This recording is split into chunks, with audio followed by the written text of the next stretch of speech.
Hello and welcome to the day. Thank you for spending your time with us. I'm Jake. I'm Joel. Welcome back to another episode of Jake and Joel Are Magic. Frontier is a new format that everybody is hyped and brewing around right now. Pioneer is as well. Oh, what did I say? Frontier? I'm gonna leave that in for this one because I'm gonna have a hard time figuring out how to change my mental space from it's called Pioneer, not Frontier. Regardless, Jake has gone through every single set, starting with Return to Ravnica, that is legal in this brand new pioneering world, I'll say. And he has picked us some sleeper picks. Real quick before we get into it, if you wouldn't mind, hit like, hit subscribe on the channel. It really helps us out, helps us grow. We'd appreciate it, especially if you like the video by the end of it. Jake, you want to get into some cards? Yeah, man. Let's just get into it. Here we go. We are talking about Return to Ravnica. This is the set that is the oldest legal set in Pioneer, and there are a lot of cards that are just like sitting on really, really low prices right now. Yeah, absolutely. Kick us off. Vraska the Unseen. Here's our first one up. Yeah, Vraska the Unseen. You know, I think I picked up a few of these for 79 cents. I imagine it's going to go up. It's a format that obviously Vraska isn't good in Modern, but in a format that's going to be filled with, you know, Llanowar Elf and Elvish Mystic and Gilded Goose, Serrated, all these cards. So many cards at ramp, and this card literally says you win the game on it. Right. So, you know, if you pair that with something like a Manifold Key or a Key to the City, and you get one of these tokens through, and you figure out some sort of brew, like there's a lot that can be done. One of the trends you'll see in kind of all of these picks that we have across all of these videos in this series that we're going to do talking about our sleeper picks is that they're not the obvious top of the line A+ choices that possibly could get banned. These are more mid-rangey picks. These are cards that could blow up, and them being so cheap right now, it might be a good time to look at them if you are interested in these cards at all. Next up, we've got Abrupt Decay. This one's a little bit more obvious than Vraska. Yeah, this one's really obvious, and the reason it's included right now is because the price on it is so low. And it's played in Modern. It's a Modern card, it's a Legacy card, so if it's played in Eternal formats, it's most likely going to overperform in a format like Frontier. Right, yeah, absolutely. Pioneer, man. We're never going to be able to learn that word, I swear. You know, it's top tier removal in colors that wants to be able to do that so that they can clear the path and get in. Moving from that, we got Counter Flux, a 3-cost counter spell that is in Izzet colors and not blue-white where control normally lives, but it itself can't be countered. And if you can overload it at the top of a big stack where a counter battle's been happening, pretty cool. Yeah, it's a pretty cool card, and it's very, very cheap. Obviously, we're not talking about cards like Cyclonic Rift and cards that are very obvious, you know, Supreme Verdict. But this is a card that's like sitting at like 50 cents, and it's a card that says it can't be countered by spells or abilities. Right. And huge. It has an overload plus side. So, I mean, I think this card is probably going to be played in some sort of blue-red brew. Yep, I mean, it's cheap right now. Now is the time. We're at the start of a format. Most of the hype and speculation is around the big, heavy hitters, Aetherworks, Marvel, you know, cards like that possibly have been banned in the past. Because, you go back and you look at these previous, sets, and you essentially say, you know, like, okay, what cards were really good in the format when they were here, and which of those cards are like for some reason below $1. I mean, it doesn't guarantee that the card's going to explode, but what it means is like a lot of people, these are going to be the first cards that they go and they target. They're going to look past the Deathrite Shamans. They're going to look past all of the obvious Smuggler's Copter, Aetherworks Marvel, these kind of cards. But I mean, I took the same strategy. What I did was just I went back Pro Tour to Pro Tour backwards, stepping one at a time to see what the top 8 lists were, and you know, see which cards were 4-ofs, see which 4-ofs popped up in multiple decks, especially if it was cross decks, if it was 2 different decks that had a similar color or the same color in them. If that was appearing as a 4-of, that just means the card is good outright and not just good in whatever the strategy that Pro Tour deck was. Following Counterflux, we got Dreadbore. Again, premium removal, 2-cost removal. It's going to be huge. I mean, the prevalence of 3-cost walkers in this format, I think it's a very safe take to say that 3-cost walkers are going to dominate this format. Yeah, Dreadbore found some play in Modern. It isn't instant speed. Obviously, it's sorcery speed. Sure. But I feel like sorcery speed, 2 mana to kill all of these pesky planeswalkers. Nissa, which has been overperforming in Standard, which will likely be a big card in Pioneer.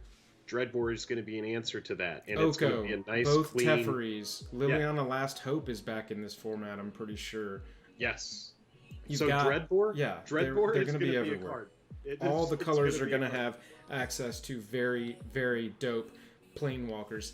Talking about dope spells, though, Lotleth Troll is up next, and this card at 2 mana is such an enabler for the Dredge strategies that I think are going to be open in Frontier. When this card originally came out, I remember it was one of the most hyped cards in the set, and in Standard, it didn't really do much, but this is a whole new format, and Lotleth Troll is an amazing bear, and in the right shell, yep. Oh man, there's no telling what this card could do. You've got sets that are in this format legal that had Dredge as mechanics. You've got sets in it, look at Amon Keplock had discard and cycling as mechanics.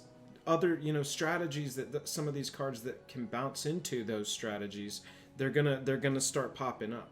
Lotleth Troll is one that I'm very excited about. We'll see if it just stumbles and falls on its face like it did at the time. The fact that you don't have to, I really don't think it will stumble. The fact that it's a colon, and you don't have to tap it in order to use its ability. You don't need mana. Yeah, it's just this is a big engine here. Absolutely it is. After that, we got Loxodon Smiter, big 4/4 Bat Boy coming in for 3 mana. Can't be countered, and if you have to discard it due to an opponent's doing something to you, gets to hit the battlefield. Not bad for green-white. Yeah, not bad for like 35 cents at the timing of the video either. There are Davriel comes to mind. There's discard strategies that all come to mind, and the second that your opponent uses the minus on Davriel to make you discard a card, right? And you just throw a 4/4 on the battlefield, and you're like, all right, let's play this game. Yeah, cool. This is this is a really, really cool card. I do think it's obviously a sideboard card. I was gonna say it's gonna mostly pop up in sideboards, but it'll be a 3 or 4 in sideboards. Yep. Especially if discard becomes a big thing. Shrieking Affliction, which is played in the 8-rack decks in Modern, which is also a card printed. It's at the beginning of your upkeep. If you have 1 or fewer cards in hand, I think you lose 3 life. We'll have to look at it. Yeah. But it's a big card, and discarding is a thing. Right, absolutely. Moving on from that, we've got Azores Elocutors. Now, this is one of the weirder ones for me when I saw it on your list. I don't think this card ever made a big splash. I think that you're probably thinking Proliferate could make this card a thing. Yeah, exactly. I think, it says you win the game. Right. So it's a card that's like 25 or 35 cents where like you can spend, $1.50, get yourself a play set of them. Yeah. And if it ever blows up in a control build or dude, this card isn't awful. And there is stuff like Smothering Tithe, and there's cards that offer prison type effects, where they might not be able to swing through. I mean, you play this alongside Teferi Time Raveler. There's a way that you can get there with Proliferate, and dude, it's so cheap. It's 25 cents. It's super cheap. It's an interesting you win the game card.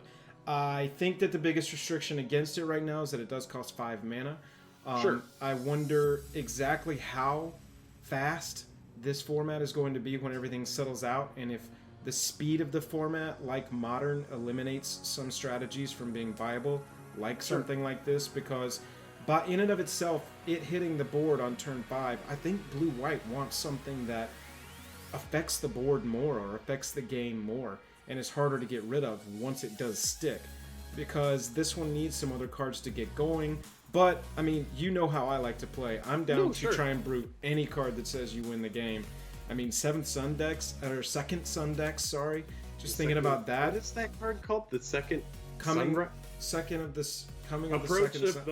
2nd Sun. That's right. I'm pretty sure that's it. I can't remember. But any card that says you win the game, I am super down for. We've got Desecration Demon following up our Elocutors. Now, this is an interesting one for me. Move over just a little bit so we can see the power toughness on the card. Oh, yeah, sorry. No, you're fine. No, just for a second. 6/6. Yeah, that's all I wanted to see. You're fine. You can go back to where you were.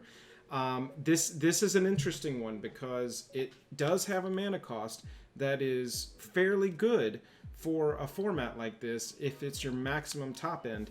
But, I mean, you got to think, Demon of the Mayhem Demon that comes in right now for 3 costs and deals 1 to everybody at the beginning of your upkeep that's currently in Standard. That's also a good finisher, and that might lock this card out. But, you know, I do like the card.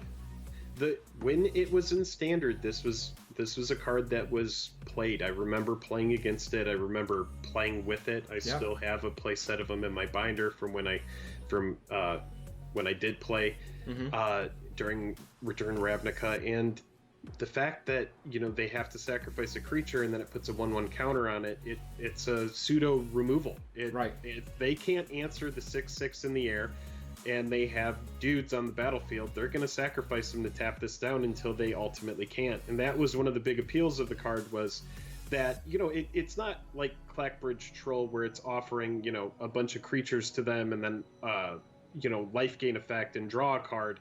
There's a lot on this where it's like, okay, I'm going to have to tap this down for a couple turns and then it's going to start getting in for like 8 a turn. Yeah. So I think the card is really good. I think, you know, right now I believe I got it at, you know, 39 cents a card.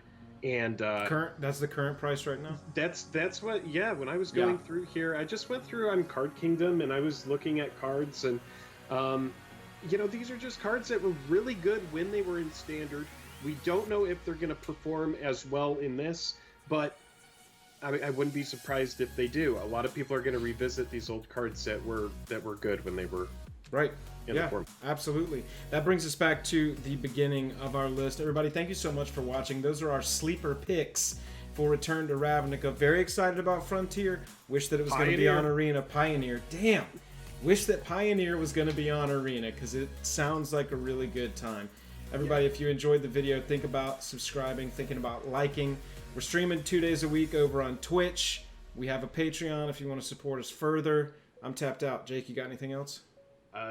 Just freaking out over this new format announcement, It's man. like weird Christmas. It's like weird MTG Finance Christmas. That's how I felt. I had to wake up early. I was like, what? You're telling me I need to wake up and go look at cards that I need to buy? Oh, right. God.